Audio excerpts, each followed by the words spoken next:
let's take a look at our top selections.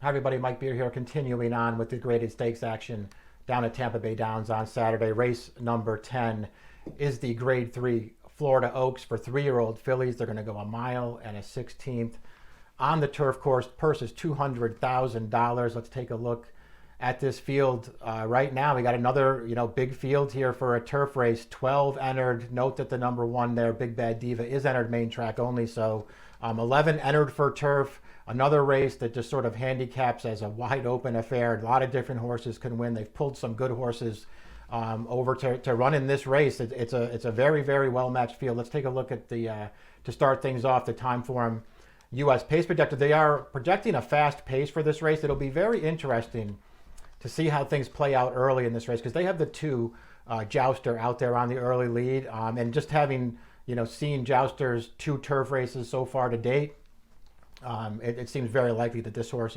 has an inside draw, and this horse is going to be sending to the early lead in here.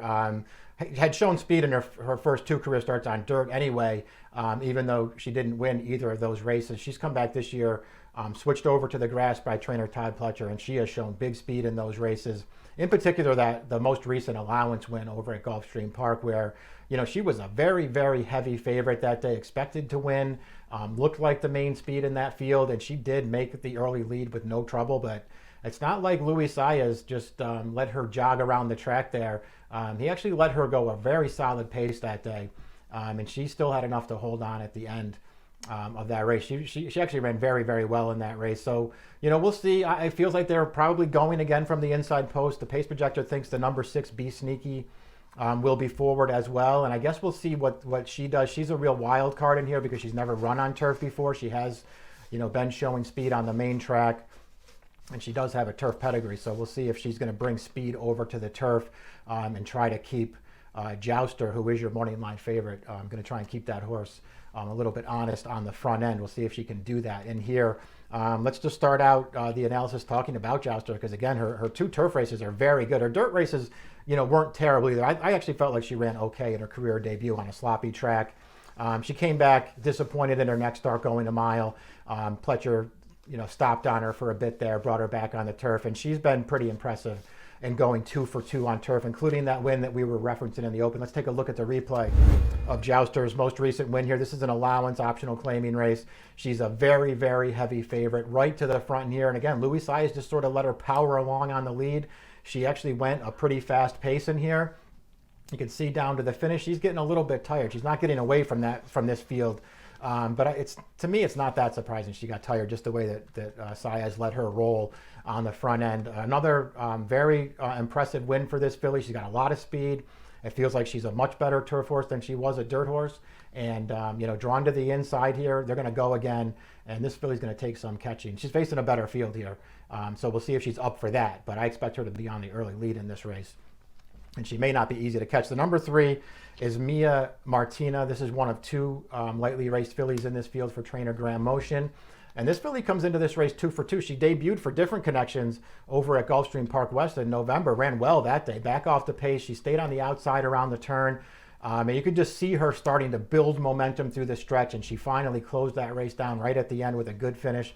I suspect she was privately purchased after that race, turned over to Motion. And then she came back with this race right here. We'll take a look at her most recent win. It makes her 2 for 2 on turf as well. Once again, they let her trail that field up the backstretch. She was never outrun. The field, sort of raced in a tight pack, 3-4 wide coming to the stretch, and she just puts in a game finish down the outside. You can see the horses that run second and third to her there. They're sort of dueling. They bumped off each other a couple of times, and this filly is just going to come and close them down relatively easily late. I thought she ran well in here. I think she still has more upside. There are some other horses in this race that have a similar running style to her, but she might actually be a better price than some of them. I feel like this filly could be interesting in this race. 4 and the 5, both bigger prices in here who look like they're probably in tough. Maybe they'll show some speed in this race, or at least the 4 could perhaps show some speed in here. These 2 horses look like they're in pretty tough. The 6, Be Sneaky, is the horse that the pace projector thinks will be forward. We'll see what happens. Again, she's 1 for 3 in her career on dirt. She won her career debut by a nose with a 50 buyer, but I actually felt like she ran well that day. Just, did a lot of hard work up on the pace in there. She was still green in the stretch, drifting out badly, but she stayed on through the stretch, dug in gamely late and held on. Her next two starts have both been in stakes races, and she's run fine. She didn't win either time, but improved a little bit with each race. Handled the stretch out last time, while only second best. And again, she does have a turf pedigree. She's by Into Mischief. They can do anything. Her mare, Bella Castani, who also raced for Lyell Stables, was a stakes winner on the grass. She was a good turf horse. So this horse switching over makes a lot of sense. She's going to have Lasix on for this race, and she could easily take a step forward, which she's going to have to do to contend here.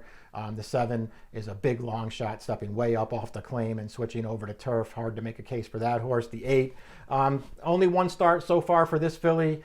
She did win it from off the pace, 73 Beyer speed figure against fellow Florida breds. She has to improve as she steps way up in class for this. Number 9 is Hindsight, a horse making her turf debut in here, as well as her 3-year-old debut.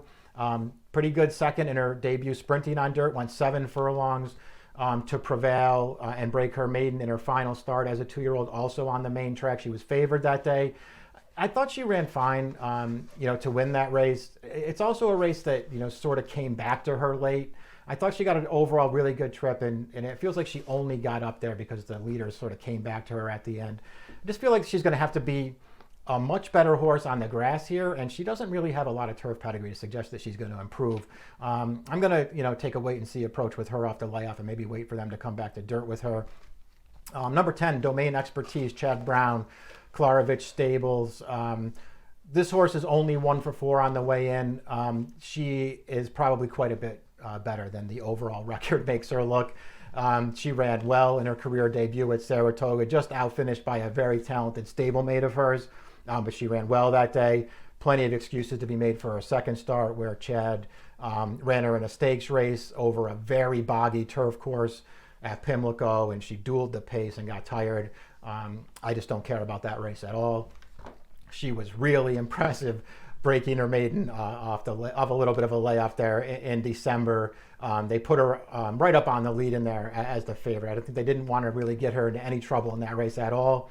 Easily held her advantage, and she was going strongly into the stretch and was just ridden out in there. That was a really visually impressive debut, even though it didn't come back fast. And I thought she ran, fine in the Swedish Chant last time. Overall, her trip was a good one, sort of a similar trip that the winner White Frost got, and she made the first move to get ahead of White Frost coming to the stretch. As it turns out, White Frost is just really good, and White Frost, just sort of blew right by her in the stretch. Domain Expertise stayed on, I thought, perfectly gamely to be third in there. She's facing a good field here, but there's an argument to be made that nobody in this field is as good as White Frost is. So this is a filly adding Lasix for this race who could easily take another step forward and beat this field. I would want to use her if she's an okay price in this race. The 11 is Oyster Box, another filly who I feel like has a lot of ability. She is another horse who enters this race undefeated on the grass. She debuted sprinting last October at Belmont Park and ran well. She doesn't have a sprint pedigree, but they started her out going short. She did get a really good trip in that race, but she also really ran. Took that race over with a kicking in with a good finish and getting clear at the end of that race. A little bit of a layoff after that, and they stretched her out down here at Tampa for her 3-year-old debut. Let's take a look at that race right now, because she ran well again on the outside all the way, just sort of staying off the pace. The field raced, it was a short field, only 5. They raced in a tight pack all the way around there. She just stayed on the outside and kept it in range, held her grounder on the second turn, and then here's her finish. You can see she was clear at the top of the stretch, and she easily runs this field down. Her figure declines for the race.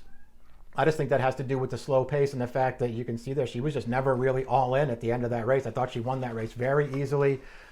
Perfect jumping off point to her 3-year-old campaign. She looks like she has a lot of ability to go along with her very big pedigree, and I'm going to expect her to keep getting better as time goes on. The 12 is Forever Boss.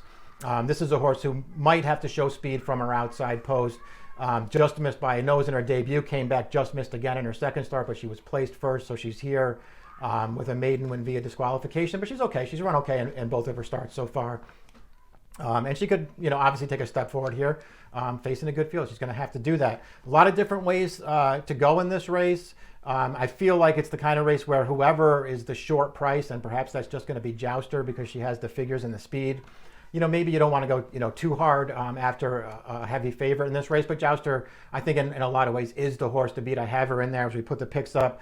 I put Oyster Box on top, though. I like both of her races. I think she did just what she had to do last time in a perfect return race off the layoff, and I'm going to expect her to take a step forward here. I went 11, 2, 10, and 3 in the Florida Oaks. Another very good race on this Saturday card down at Tampa Bay Downs. This one goes as race number 10, approximate post time 4:55. Good luck.